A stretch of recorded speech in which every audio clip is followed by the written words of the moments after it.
ആകാശവാണി.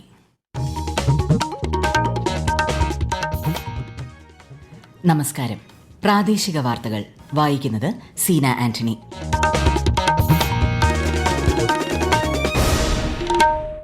പ്രധാന വാർത്തകൾ. 5 രാജ്യങ്ങളിലെ സന്ദർശനം പൂർത്തിയാക്കി പ്രധാനമന്ത്രി നരേന്ദ്രമോദി ന്യൂഡൽഹിയിൽ മടങ്ങിയെത്തി. കേന്ദ്ര ആഭ്യന്തരമന്ത്രി അമിത്ഷാ നാളെ തിരുവനന്തപുരത്തെത്തും. വിവിധ പരിപാടികളിൽ അദ്ദേഹം പങ്കെടുക്കും. രാജ്യത്ത് കായിക സംസ്കാരം രൂപപ്പെടുന്നത് യുവജനങ്ങളുടെ മാനസികാരോഗ്യം മെച്ചപ്പെടുത്താൻ സഹായകരമാകുമെന്ന് കേന്ദ്ര സഹമന്ത്രി രക്ഷാ നിഖിൽ ഖഡ്സെ. കോട്ടയം മെഡിക്കൽ കോളേജിലെ കെട്ടിടം ഇടിഞ്ഞു വീണ് മരിച്ച ബിന്ദുവിന്റെ കുടുംബത്തിന് മുഖ്യമന്ത്രിയുടെ ദുരിതാശ്വാസ നിധിയിൽ നിന്ന് 10 ലക്ഷം രൂപ ധനസഹായം നൽകാൻ മന്ത്രിസഭായോഗം തീരുമാനിച്ചു. സംസ്ഥാനത്ത് നിപ പ്രതിരോധ പ്രവർത്തനങ്ങൾ ഏകോപിപ്പിക്കുന്നതിനുള്ള കേന്ദ്ര സംഘം പാലക്കാട്ടും മലപ്പുറത്തും സന്ദർശനം തുടരുന്നു.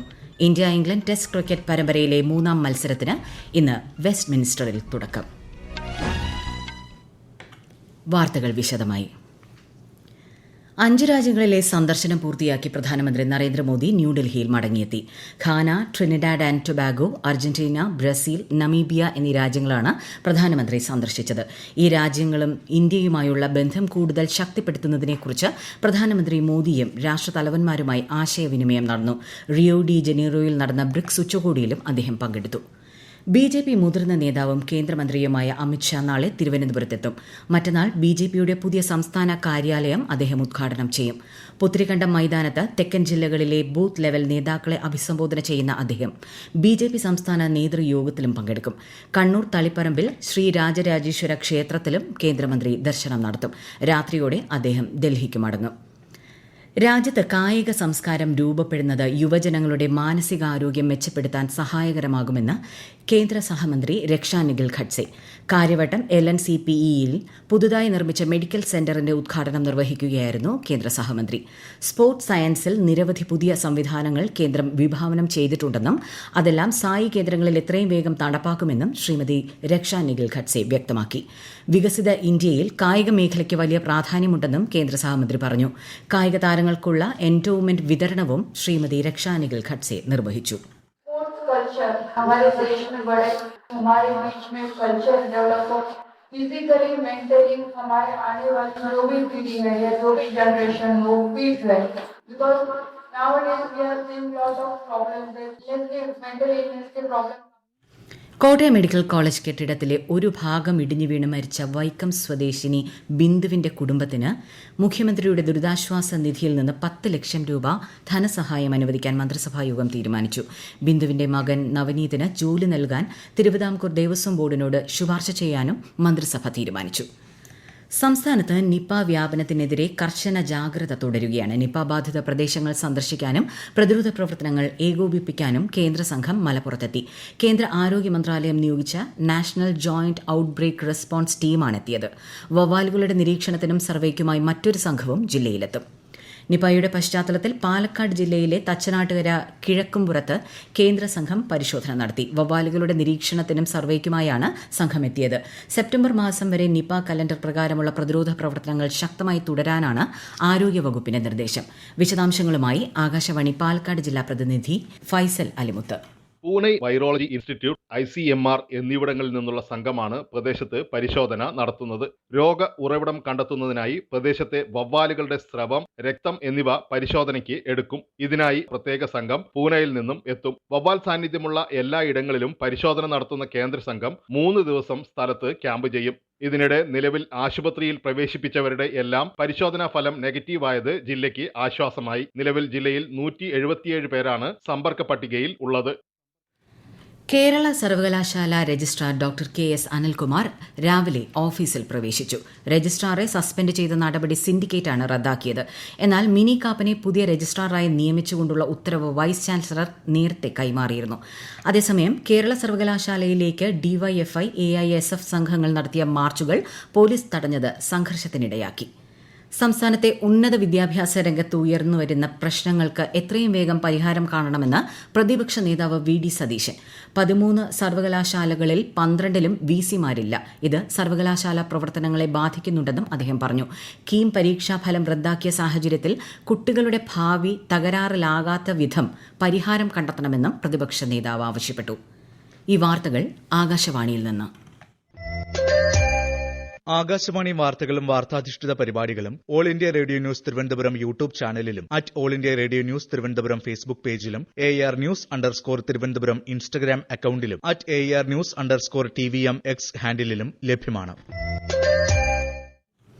പൊതുമേഖലാ സ്ഥാപനമായ സംസ്ഥാന കയർ കോർപ്പറേഷൻ തിരുവനന്തപുരം ലുലു മാളിൽ അത്യാധുനിക മാട്രസ് എക്സ്പീരിയൻസ് ഷോറൂം ആരംഭിക്കുന്നു. ഉദ്ഘാടനം വ്യവസായ മന്ത്രി P. രാജീവ് ഇന്ന് വൈകുന്നേരം നിർവഹിക്കും. കേരളത്തിന്റെ തനത് കയർ ഉൽപ്പന്നങ്ങൾ, മെത്തകൾ എന്നിവയുടെ പ്രദർശനവും വിപണനവും ഇവിടെയുണ്ടാകും.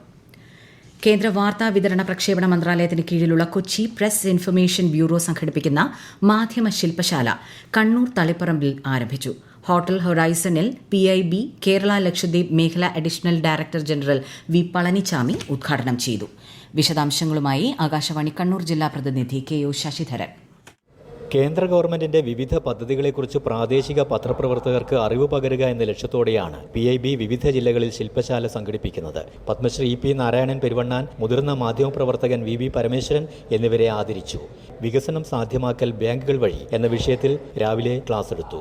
വികസനോന്മുഖ പത്രപ്രവർത്തനം, കഴിഞ്ഞ 11 വർഷത്തെ കേന്ദ്ര സർക്കാർ പദ്ധതികളുടെ അവലോകനം, വ്യാജ വാർത്തകൾ, തെറ്റായ വിവരങ്ങൾ, വസ്തുതാ പരിശോധന എന്നിവയിൽ സോഷ്യൽ മീഡിയയുടെ പങ്ക് എന്നീ വിഷയങ്ങളിൽ ഉച്ചയ്ക്ക് ശേഷം ക്ലാസ് ഉണ്ടാകും.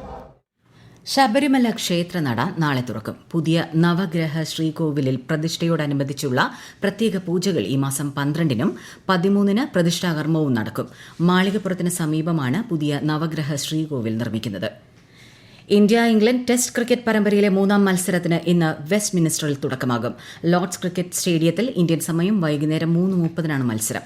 ഇരു ടീമുകളും പരമ്പരയിലെ ഓരോ മത്സരങ്ങൾ വീതം ജയിച്ചിട്ടുണ്ട്. ഈ മാസം 24-നാണ് 4-ാം മത്സരം.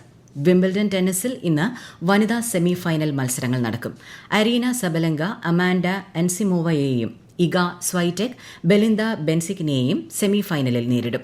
നാളെ പുരുഷ വിഭാഗം സെമി ഫൈനലിൽ നൊവാക് ജോക്കോവിച്ചും ലോക 1-ാം നമ്പർ യാനിക് സിന്നറും ഏറ്റുമുട്ടും. 2-ാം സെമിയിൽ കാർലോസ് അൽക്കാരസിന് ടെയ്ലർ ഫ്രിറ്റ്സാണ് എതിരാളി. ഫിഫ ക്ലബ് ലോകകപ്പിന്റെ കലാശ പോരാട്ടത്തിൽ PSG-യും ചെൽസിയും ഏറ്റുമുട്ടും. ഞായറാഴ്ച പുലർച്ചെ 12:30-ന് മത്സരം ആരംഭിക്കും. ഇന്നലെ ന്യൂജേഴ്സിയിലെ മെറ്റ് ലൈഫ് സ്റ്റേഡിയത്തിൽ നടന്ന സെമി ഫൈനലിൽ റയൽ മാഡ്രിഡിനെ ഏകപക്ഷീയമായ 4 ഗോളിന് PSG പരാജയപ്പെടുത്തി. രാജ്യത്തെ ഓഹരി വിപണികളിൽ നഷ്ടത്തോടെ വ്യാപാരം ആരംഭിച്ചു. ബോംബെ ഓഹരി സൂചിക സെൻസെക്സ് 347 പോയിന്റ് നഷ്ടത്തിൽ 83,189-ലും, ദേശീയ ഓഹരി സൂചിക നിഫ്റ്റി 20 പോയിന്റ് കുറഞ്ഞ് 25,362-ലും വ്യാപാരം തുടരുന്നു. സ്വർണ്ണവിലയിൽ വർധന. ഗ്രാമിന് 20 രൂപ കൂടി 9,020 രൂപയും പവന് 72,160 രൂപയുമാണ് ഇന്നത്തെ വില. സംസ്ഥാനത്ത് ഒറ്റപ്പെട്ട മഴയ്ക്കും ശക്തമായ കാറ്റിനും സാധ്യതയെന്ന് കേന്ദ്ര കാലാവസ്ഥാ വകുപ്പ്. കണ്ണൂർ, കാസർഗോഡ് ജില്ലകളിൽ ഇന്ന് മഞ്ഞ ജാഗ്രതയാണ്. മോശം കാലാവസ്ഥ കണക്കിലെടുത്ത് ഈ മാസം 12 വരെ കർണാടക തീരത്ത് നിന്ന് മത്സ്യബന്ധനത്തിന് പോകരുതെന്ന് മുന്നറിയിപ്പുണ്ട്. കാലം ചെയ്ത മാർ അപ്രേം മെത്രാപോലിത്തയുടെ ഖബറടക്കത്തിന്റെ ഭാഗമായുള്ള വിലാപയാത്രയായ നഗരി കാണിക്കൽ ചടങ്ങ് തൃശൂർ നഗരത്തിൽ നടന്നു. ഖബറടക്കം സംസ്ഥാന ഔദ്യോഗിക ബഹുമതികളോടെ ഇന്ന് ഉച്ചകഴിഞ്ഞ് നടക്കും. വിശുദ്ധ കുർബാനയും സംസ്കാര ശുശ്രൂഷകളും മാർത്താമറിയം വലിയ പള്ളിയിൽ രാവിലെ ആരംഭിച്ചു. ഇന്ന് ദേശീയ മത്സ്യ കർഷക ദിനം. ഇതോടനുബന്ധിച്ച് സംസ്ഥാനത്തെ മത്സ്യകൃഷി രംഗത്ത് മികച്ച പ്രകടനം കാഴ്ചവെച്ച കർഷകർക്കും സ്ഥാപനങ്ങൾക്കും ശുചിത്വ സാഗരം സുന്ദര തീരം പദ്ധതിയിൽ മികച്ച പ്രവർത്തനം നടത്തിയ ജില്ലയ്ക്കും തദ്ദേശ സ്വയംഭരണ സ്ഥാപനങ്ങൾക്കുമുള്ള പുരസ്കാരങ്ങൾ നൽകും. രാജ്യത്തെ നീലവിപ്ലവത്തിന് ഊർജ്ജം പകർന്ന കാർപ്പ് മത്സ്യങ്ങളിലെ പ്രേരിത പ്രജനന സാങ്കേതിക വിദ്യ വികസിപ്പിച്ചെടുത്തതിന്റെ ഓർമ്മയ്ക്കായാണ് ദേശീയ മത്സ്യ കർഷക ദിനം ആചരിക്കുന്നത്. ഇന്ത്യൻ വ്യോമസേനയുടെ അഗ്നിവീർ വായുസേനയിലേക്ക് അപേക്ഷകൾ ക്ഷണിക്കുന്നു. നാളെ രാവിലെ 11 മുതൽ ഈ മാസം 31 രാത്രി 11 മണിവരെ ഓൺലൈനായി അപേക്ഷിക്കാം. പ്രധാന വാർത്തകൾ വീണ്ടും. 5 രാജ്യങ്ങളിലെ സന്ദർശനം പൂർത്തിയാക്കി പ്രധാനമന്ത്രി നരേന്ദ്രമോദി ന്യൂഡൽഹിയിൽ മടങ്ങിയെത്തി. കേന്ദ്ര ആഭ്യന്തരമന്ത്രി അമിത്ഷാ നാളെ തിരുവനന്തപുരത്തെത്തും. വിവിധ പരിപാടികളിൽ അദ്ദേഹം പങ്കെടുക്കും. രാജ്യത്ത് കായിക സംസ്കാരം രൂപപ്പെടുന്നത് യുവജനങ്ങളുടെ മാനസികാരോഗ്യം മെച്ചപ്പെടുത്താൻ സഹായകരമാകുമെന്ന് കേന്ദ്ര സഹമന്ത്രി രക്ഷാനിഖിൽ ഖഡ്സെ. കോട്ടയം മെഡിക്കൽ കോളേജിലെ കെട്ടിടം ഇടിഞ്ഞു വീണ് മരിച്ച ബിന്ദുവിന്റെ കുടുംബത്തിന് മുഖ്യമന്ത്രിയുടെ ദുരിതാശ്വാസ നിധിയിൽ നിന്ന് 10 ലക്ഷം രൂപ ധനസഹായം നൽകാൻ മന്ത്രിസഭായോഗം തീരുമാനിച്ചു. സംസ്ഥാനത്ത് നിപ പ്രതിരോധ പ്രവർത്തനങ്ങൾ ഏകോപിപ്പിക്കുന്നതിനുള്ള കേന്ദ്ര സംഘം പാലക്കാട്ടും മലപ്പുറത്തും സന്ദർശനം തുടരുന്നു. ഇന്ത്യ-ഇംഗ്ലണ്ട് ടെസ്റ്റ് ക്രിക്കറ്റ് പരമ്പരയിലെ 3-ാം മത്സരത്തിന് ഇന്ന് വെസ്റ്റ് മിനിസ്റ്ററിൽ തുടക്കം. പ്രാദേശിക വാർത്തകൾ കഴിഞ്ഞു. അടുത്ത വാർത്താ പ്രക്ഷേപണം 12:50-ന്.